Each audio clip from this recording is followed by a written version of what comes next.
Me llamo María, y hasta hace poco mi vida tenía un sentido claro. Mi hija, Sofía. Ella era mi orgullo, mi fuerza y mi única compañía. No teníamos lujos, apenas lo suficiente para sobrevivir, pero nos teníamos la una a la otra. En sus ojos se encontraba todo lo que yo nunca tuve: esperanza. Cada mañana la veía salir con sus cuadernos, con esa determinación que me recordaba un fuego imposible de apagar. Soñaba con ser abogada. Decía que algún día defendería a quienes no tenían voz, a los olvidados. Yo trabajaba largas horas limpiando casas y cocinando para otros, pero cuando la veía estudiar hasta la madrugada, mi cansancio se transformaba en orgullo. Ella era la promesa de que nuestra historia no terminaría en silencio. Era terca, alegre y rebelde. Donde yo veía problemas, ella veía soluciones. Donde yo veía barreras, ella imaginaba caminos. Y aunque la vida nos golpeaba a menudo, Sofía tenía esa forma única de levantarme, de hacerme sentir que todavía valía la pena seguir. Yo no era una mujer completa. Era una madre incompleta sin ella. Pero todo cambió de la manera más cruel. Una noche, Sofía no regresó a casa. Al principio creí que se había quedado estudiando o con alguna amiga, pero el reloj no dejó de correr. A medida que las horas avanzaban, mi pecho se llenaba de un frío insoportable. Llamé a hospitales, caminé las calles, recé con una fe desesperada. Nada. Al amanecer la noticia me rompió por dentro. Encontraron su cuerpo abandonado en un descampado, marcado por la violencia, como si lo hubieran despojado no solo de su vida, sino de su dignidad. La tiraron como si no valiera nada. Mi Sofía, la misma que soñaba con salvar al mundo, reducida a una estadística más. Ese instante me arrancó el alma. Todo se volvió irreal, como si la ciudad entera hubiera cambiado de color. El dolor era tan agudo que me dejaba sin aire. Quise gritar, pero no salió ningún sonido. El dolor verdadero no necesita gritar. Se clava en silencio, en lo más profundo, y se queda allí girando como un cuchillo sin filo. Creí, ingenuamente, que la justicia aparecería, que habría una investigación seria, que encontrarían a los responsables. Pensé que la policía correría, que los jueces se indignarían, que alguien, cualquiera, se pondría de mi lado. Pero lo único que recibí fueron miradas cansadas y papeles sellados. Preguntas sin interés, promesas sin peso. Todo era un trámite más. En cuestión de semanas, el expediente se cerró. Caso archivado. Falta de pruebas, dijeron. La vida de mi hija convertida en un folio olvidado dentro de un archivo polvoriento. Los culpables siguieron libres, sonriendo, caminando bajo el mismo sol que a mí me quemaba cada día. Y lo peor fue el silencio. Los vecinos pronto dejaron de preguntar. Las noticias apenas mencionaron su nombre y rápidamente pasaron a otro escándalo. La ciudad se movió como si Sofía nunca hubiera existido, como si su muerte no mereciera memoria. Yo miraba ese mundo indiferente y sentía cómo mi rabia crecía como una sombra dentro de mí. Perdí a mi hija, pero también perdí algo más: la fe. La fe en la justicia, en las instituciones, en la gente que cruza de brazos cuando no le toca de cerca. Y en ese vacío, en ese hueco profundo que dejó Sofía, algo empezó a nacer. No era resignación, no era miedo, era una certeza cruda y absoluta. Si nadie iba a hacer justicia por ella, entonces yo misma lo haría. Ese día mi mundo se rompió, y entre los pedazos descubrí quién debía convertirme para honrar a mi hija. El duelo me devoró como una bestia hambrienta. Los días se volvieron interminables, las noches aún más crueles. Pasaba horas encerrada en la habitación de Sofía, oliendo su ropa, acariciando sus cuadernos, buscando algún rastro de ella en el vacío. Pero lo único que encontraba era un silencio insoportable, un eco que repetía lo que ya sabía: nunca volvería. Y el dolor no se alivia con recuerdos. El dolor se incrusta en la piel y no se va, como un veneno que circula sin descanso. Al principio todavía tenía una chispa de fe. Me aferré a la idea de que las autoridades cumplirían su deber. Visité comisarías, despachos de fiscales, oficinas donde mi rostro cansado y mis lágrimas ya no generaban compasión sino fastidio. Me trataban como a un trámite más. Escuchaba siempre las mismas frases vacías. Faltan pruebas, faltan recursos, faltan testigos. Pero yo entendía perfectamente. Lo único que faltaba era voluntad. Mis pasos se volvieron insistentes, casi obsesivos. Cada día golpeaba una puerta nueva. Cada semana escribía cartas que nadie leía. Pero en lugar de respuestas, encontrar miradas cansadas, suspiros de fastidio, sonrisas condescendientes. Y lo peor, la indiferencia. Esa indiferencia que duele más que cualquier insulto. Pronto dejé de ser una madre en duelo y me convertí en una molestia. Los vecinos comenzaron a esquivarme. Sentía sus miradas cuando salía a la calle. Murmuraban a mis espaldas: «Pobre mujer, perdió la cabeza».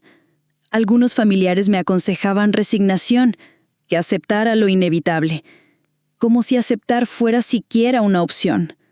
Incluso los policías, hartos de verme aparecer con las mismas preguntas, comenzaron a tratarme como una loca que debía aprender a superar su tragedia. Pero yo no podía superar nada. No había futuro sin Sofía. Y cada vez que me cerraban una puerta, sentía dentro de mí una chispa encenderse. La rabia crecía, más fría, más fuerte, más inquebrantable. El duelo es un pozo, pero descubrí que también puede ser un fuego. Y yo decidí dejar que ese fuego me consumiera. Una madrugada, rodeada de las pocas fotos que aún conservaba de Sofía, lo entendí con una claridad brutal.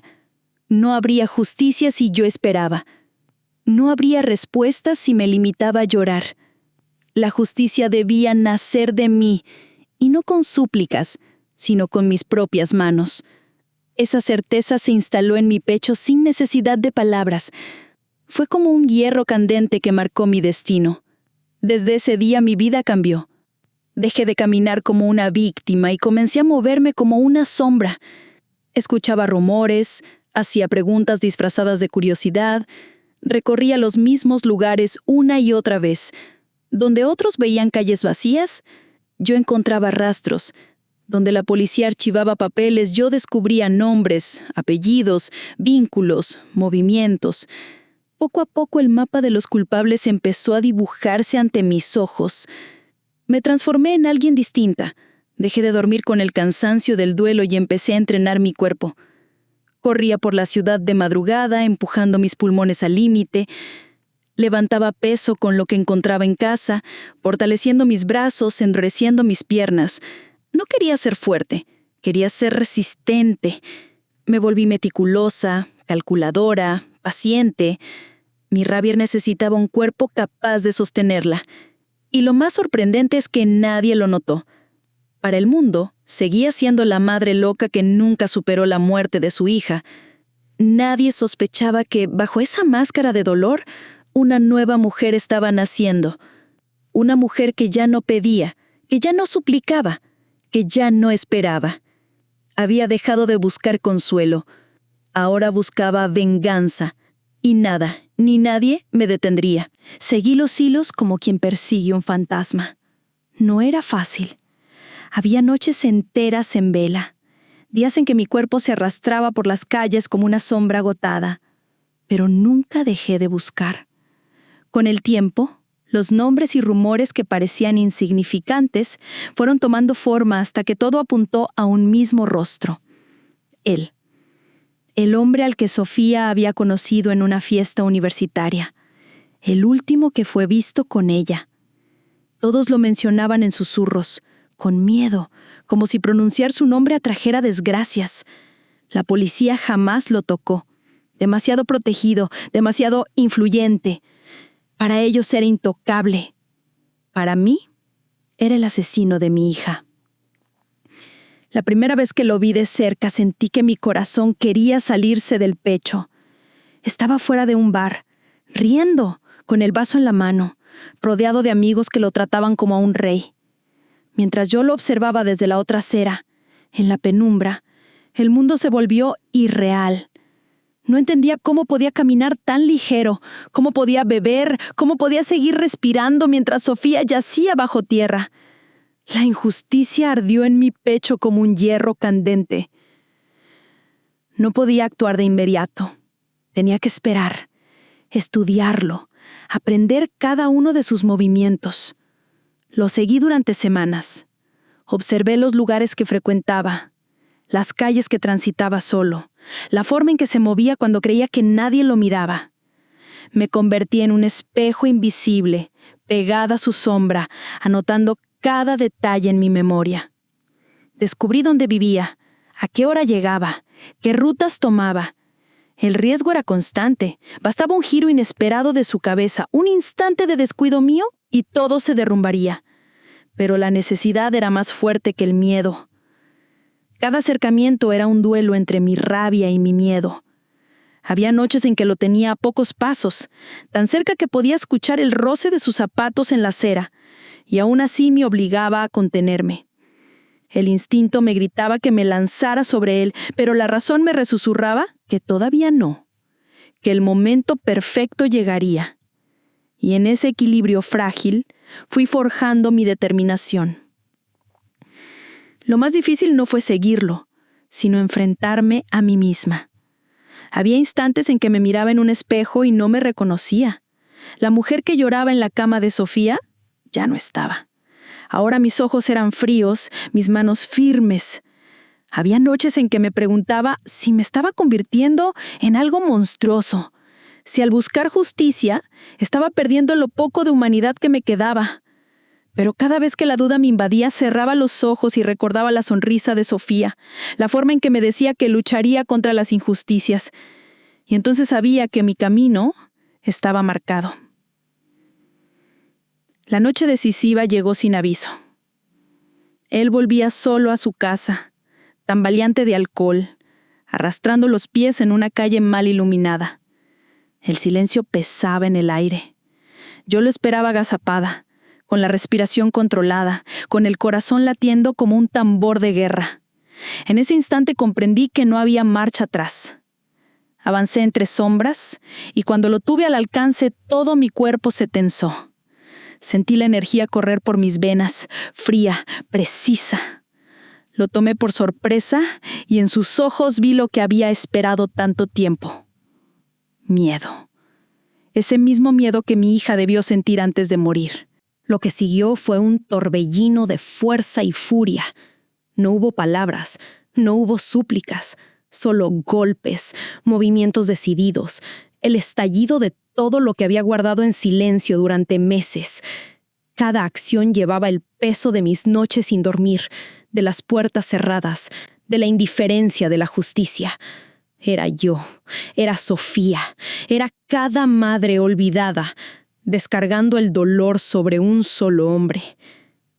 Cuando al fin todo terminó, me encontré de pie, jadeante, con las manos temblorosas y el cuerpo ardiendo. Frente a mí, el monstruo que me había arrebatado a mi hija ya no era más que un cuerpo derrotado, inerte, reducido a lo que siempre fue en el fondo, un cobarde sin poder. El silencio después del acto fue brutal. El eco de mi respiración era lo único que llenaba la calle. Esperé sentir alivio, pero no llegó. No sentí victoria ni paz. Sentí vacío. Un vacío distinto, como si hubiera cerrado una herida, pero al precio de abrir otra. Levanté la mirada al cielo oscuro, y en ese momento juraría que escuché la risa de Sofía, ligera, lejana, como un susurro en el viento. Quizá fue mi imaginación. Quizá fue mi mente rota jugando conmigo, pero me aferré a ese instante como a un regalo. Y lo entendí. La venganza no me devolvía a mi hija, pero me devolvía algo que me habían robado junto con ella. Mi poder, mi voz, mi existencia. No había justicia en este mundo, así que yo me había convertido en la justicia.